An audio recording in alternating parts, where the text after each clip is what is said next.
আসসালামু আলাইকুম বন্ধুগণ, দেখতে পাচ্ছেন এখানে তৈরি হচ্ছে আজকে কাবাব। এই যে মুরগির মাংস। আপনারা সবাই ভিডিওটা দেখবেন, অবশ্যই সাবস্ক্রাইব করে দেবেন। এরকম নতুন নতুন ভিডিও পেতে আমাদের সঙ্গে থাকবেন। এখানে দেখতে পাচ্ছেন নতুন নতুন কামলা। মুরগির মাংস কাটা শেষ হয়ে গেছে, এখন এখানে সসগুলো মেশানো হচ্ছে যাতে করে আমাদের সব সস একেবারে খুব সলিড সুন্দরভাবে মেশাতে পারে। এখানে আদা বাটা, মরিচ বাটা, লবণ বাটা, তারপরে একটা ডিম দেওয়া হয়েছে, ধনিয়া গুঁড়া, টেস্টি সল্ট, লবণ। এখনও তারপরে কিছু মশলা বাকি আছে, এগুলো ওই পাশে একজন কামলা কুটতেছে।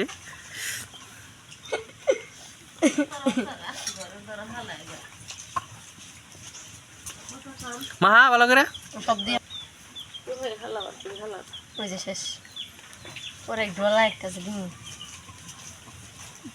এই দিলেন আড়া আদা আদা নো আড়া খান দেয়। আদা ডিম একটা মিক্স করে দেয়, কিন্তু আমরা এনে একটু দিই। আইও না, আদা দিও না, পুইরা থাকে না, মনে হয় না লাদিন যাবো না।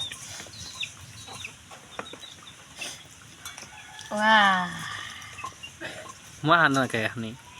হ্যাঁ হ্যাঁ হ্যাঁ